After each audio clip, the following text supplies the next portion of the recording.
Oke, jadi ini part kimia yang terakhir, yaitu cara penentuan entalpi reaksi. Jadi, cara nentuin delta HR atau penentuan entalpi reaksi itu ada 4. Ada kalorimetri, hash, data entalpi pembentukan, ini berarti delta HF yang diketahui, dan energi ikatan. Nah, oke, kita langsung bahas aja yang dari kalorimetri. Kalorimetri itu pakai kalorimeter. Teorinya nggak akan gue bahas di sini, gue akan lebih fokus dalam perhitungan. Oke. Jadi ada key reaksi. Key reaksi itu basically kalor, yaitu MC delta T. Kayak dulu pernah belajar ya, kalau nggak salah SMP apa SMA gue lupa. Nah, delta H-nya itu min Q per N.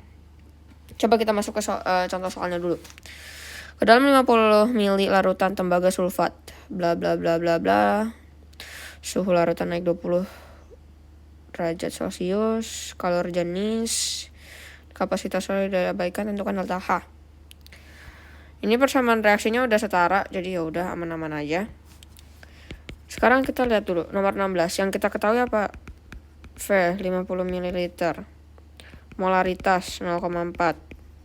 Terus delta T-nya, perubahan suhunya 20 derajat Celcius.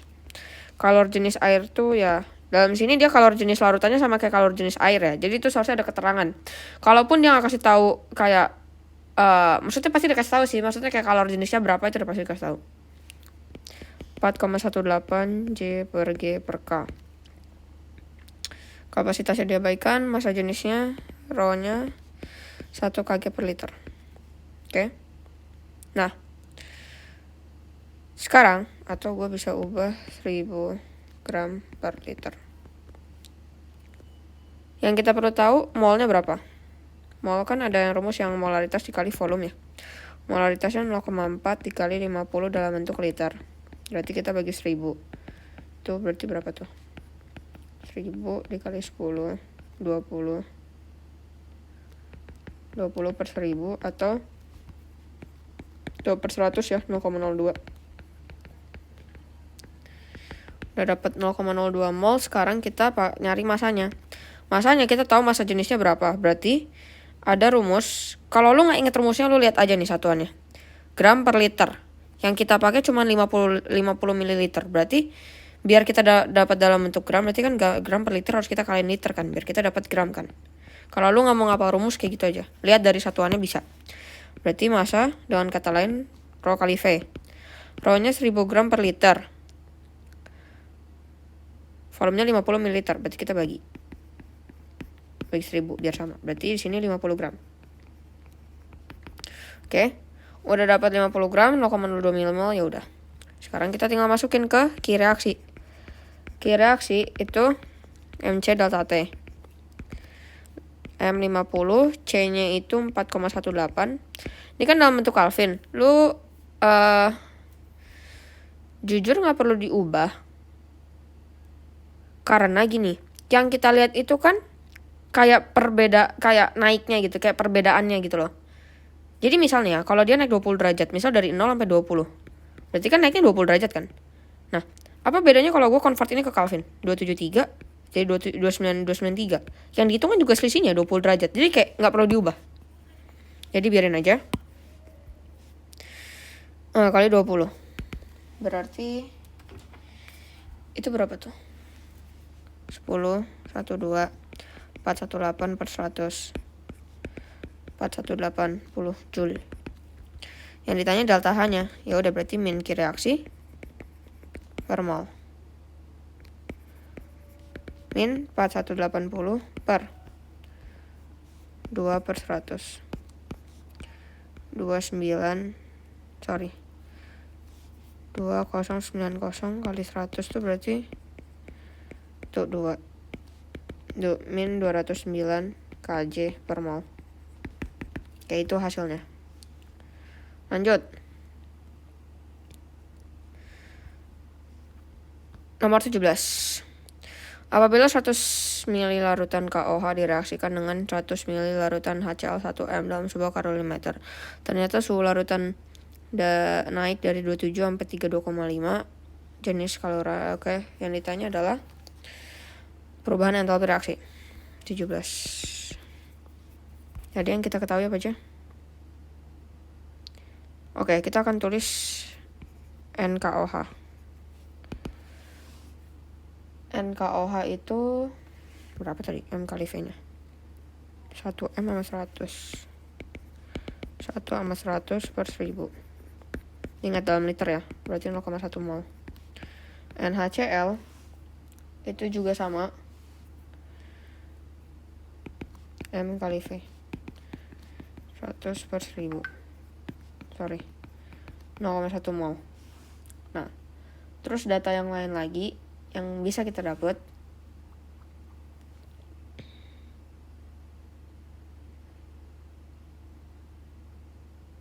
delta T. Delta T itu T aksen kurang T awal atau T akhir kurang T awal. Itu lambangnya terserah sih. 32,5 dikurangin 27 atau naiknya 5,5 derajat Celcius. Sama C-nya, C kecil ya. Karena kalor jenis, bukan kapasitas. Kalau kapasitas dia besar lambangnya. Sama 4,18 Joule per gram per Kelvin. Berarti yang ditanya delta H sama dengan min Q reaksi per N. Min Q reaksi M kali C kali delta T per N. Masanya dikasih tau gak? Nah, masanya kalau kayak gini 100 ml itu sama dengan 100 gram. Berarti kalau KOH sama HCl dua-duanya berarti massa totalnya adalah MHCl ditambah MnOH atau dengan kata lain 100 ditambah 100 kali C-nya 4,18 5,5 per 0,1 mol. Nah, mungkin di sini agak bingung ya, kenapa 0,1 mol? Jujur gue agak bingung ya. Tapi mungkin orang nanti bisa cek lagi.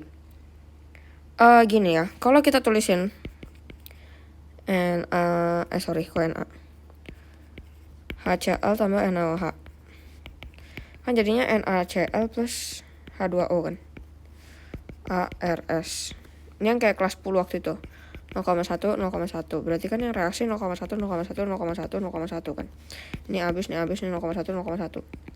Yang diambilnya tuh yang bereaksi. Makanya kenapa kita masukinnya 0,1. Tapi jujur gue sampai sekarang masih belum gitu pas. Dan gue masih belum gitu berani. Jadi kemungkinan lo bisa bantu ngecek. 2000 kali 4,18 kali 5,5. Berarti itu berapa tuh? Maaf, gue males ngitung. 4,18 kali 2000. 45,980 atau dengan kata lain, ada minusnya ya. Artinya melepas. 980 Joule per mol atau min 45,98 kJ per mol. Oke. Terus itu aja yang untuk kalorimetri. Jadi rumusnya nanti kalau misalnya dia nggak kasih tahu kalor jenis, berarti kemungkinan dia kasih tahu kapasitas. Kalau kapasitas lu langsung kali ke delta T, nggak usah peduli dengan massa. Tapi kalau kalor jenis berarti MC delta T. Terus nanti pakai delta H sama dengan min Q per N. Pasti nanti cuman bolak-balik maksudnya di 3 rumus itu. Oke. Lanjut ke hukum Hess.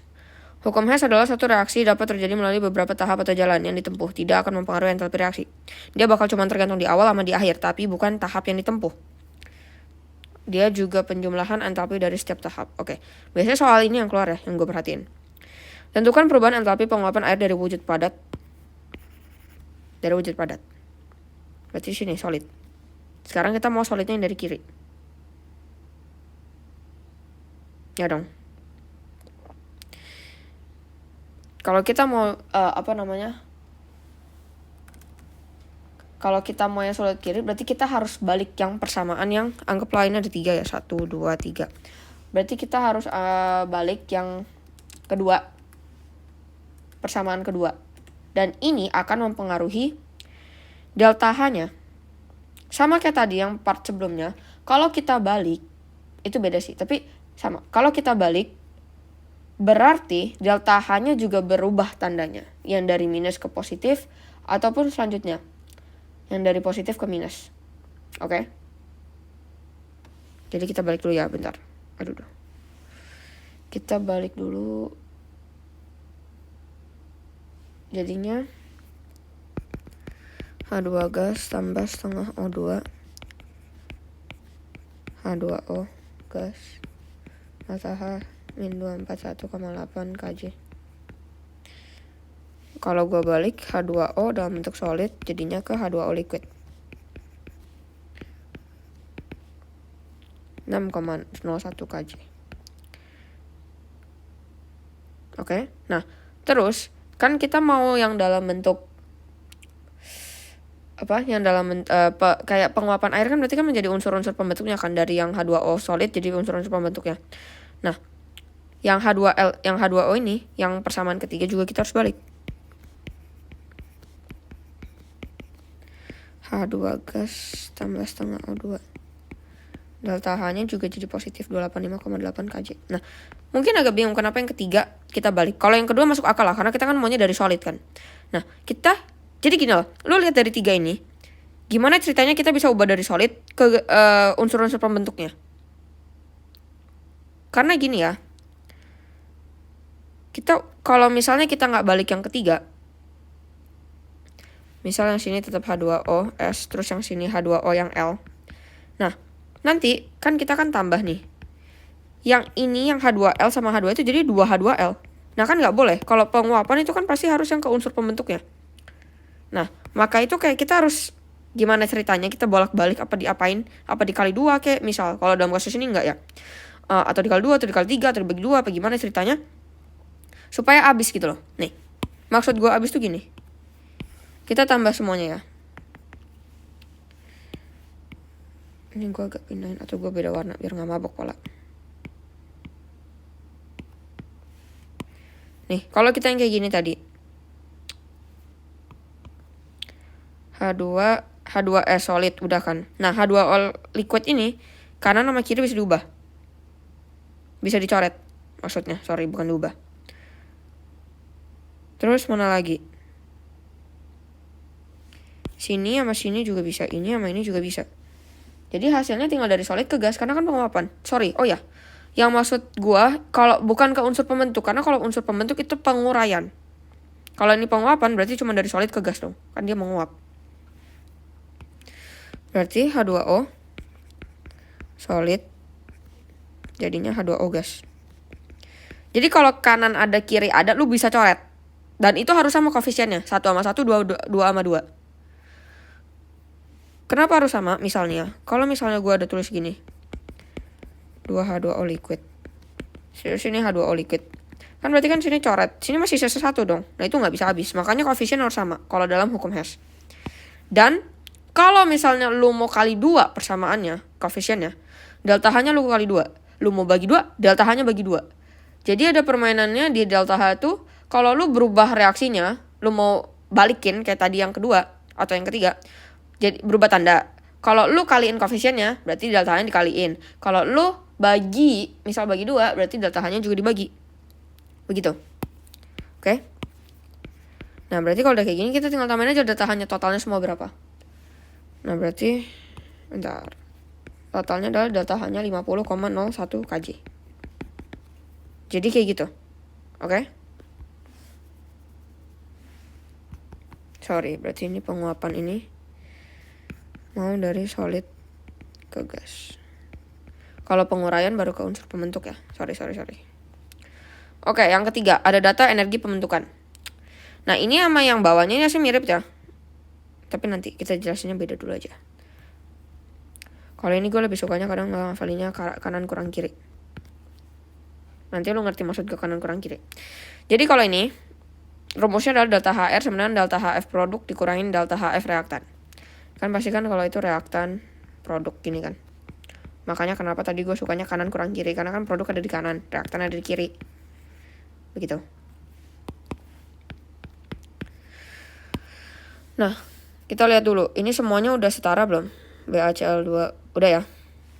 Jika diketahui entalpi pembentukannya bla bla bla bla bla bla bla. Tentukan entalpi reaksi berikut. Berarti delta HR-nya yang kuning reaktan, yang hijau yang produk. Kalau di sini ini nggak gitu susah sih jujur. Wait. Harus teliti tapi. Teliti banget.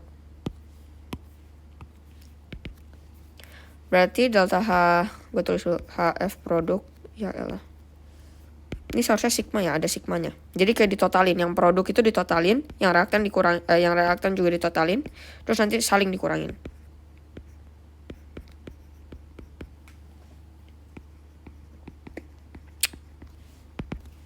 Oke. Delta HF produk. Oke, kita lihat produknya ada BaSO4 sama 2HCl. Berarti delta HF BaSO4S ditambah 2 dikali delta HF HCl. Kenapa 2? Karena koefisiennya 2.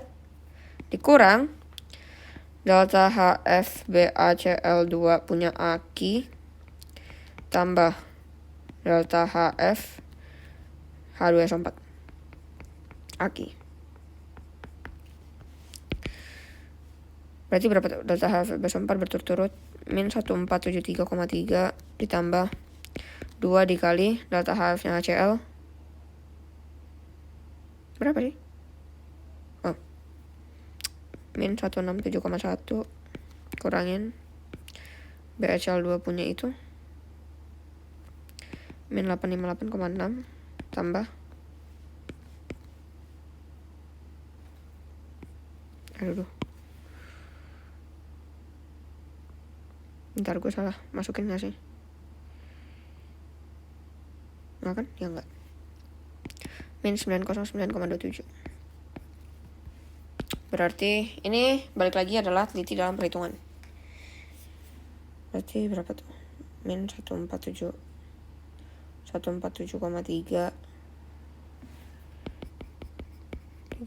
dikurangin 334,2. Ini berarti berapa nih? 858,6 909,27 min 1767,87 1473,3 334,2 1807,5 dikurangin terus ditambah karena minus ya 1807,87 767,87 min 39,63 kJ per mol. Dah, jawabannya berarti segitu. Jadi kalau ini permainan koefisien. Dan satu lagi, kalau misal ada monoatomik atau unsur bebas O2, H2, NO2, delta HF-nya pasti 0. Itu sama kayak yang prinsip yang pernah gue jelasin di part 1 ya. Dan terakhir ada energi ikatan rata-rata. Nah, kalau tadi kan kanan kurang kiri, ini kiri kurang kanan. Kiri kurang kanan. Jadi delta HR itu adalah sigma energi ikatan yang diputus dikurangin sigma energi ikatan yang terbentuk. Misal nih, pembakaran CH2. Kan dibakar nih. CO2 ditambah H2O. Ini udah pas belum? Belum kan? Hanya udah O-nya 3/2. Biar ini 3/2.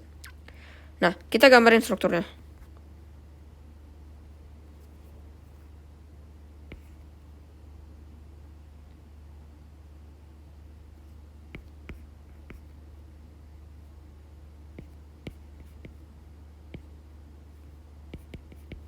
CH2 itu berarti seharusnya rangkap loh.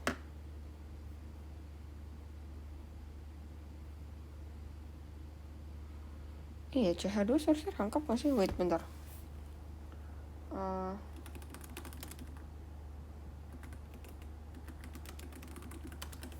Karena kalau gitu soalnya salah.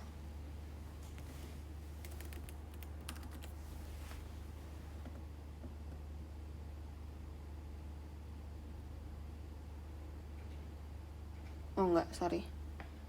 CH2 enggak ternyata. Intinya sisa 2 elektron, gue gak gambarin total ya. 3/2 CO ditambah OHH. Nah, gini kan. Berarti intinya kalau kayak gini, yang ini yang putus,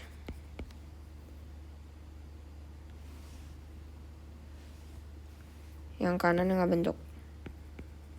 Karena kayak logikanya, buat ngebentuk sesuatu lo berarti harus mutusin dulu dong. Berarti yang ini lo harus putusin dulu biar lo bisa ngebentuk ini. Logikanya gitulah ya. Jadi yang putus kurang yang bentuk. EI putus. Nah kita lihat sekarang. CH. Ikatan CH itu ada berapa biji? CH1 ke sini sama CH1 ke sini. Ada 2 kan? Berarti dikali 2. 413. Nanti wait. Gue lebih suka tulisin CH gini. 2 kali 413. 826. Terus O. O cuman ada 1. Ini doang. Tapi jangan lupa ada koefisiennya 3/2. Berarti dikali 3/2 dikali 146. 216. EI yang ikatan itu ada apa? CO 1, 2. Berarti ada 2. Berarti dikali 2. 2 dikali 358. 716. Terus EI yang ikatan 463 itu juga ada 2. 1, 2 ya kan? 2 dikali 463 926. Tambah. Jadi sigma EI putus 1042 kJ per mol. EI ikatan 716 tambah 926 1642 kJ per mol. Gue salah ngitung gak sih?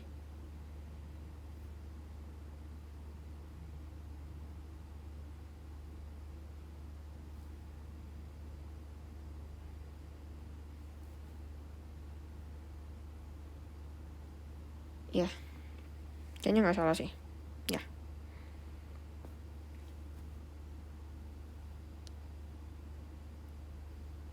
Wait.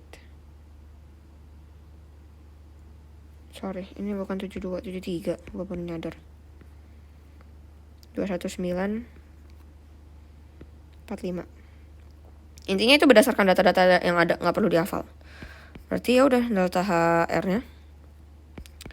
Yang putus kurang yang ikatan kan? Berarti 1045 dikurang 1062. Sorry, 1062, 1642.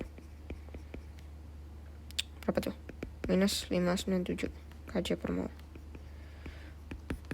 Oke? Sekian aja dari gue. Segitu dulu. Ya, semoga ini bermanfaat dan jangan lupa subscribe biar gue rajin konten. Bye-bye.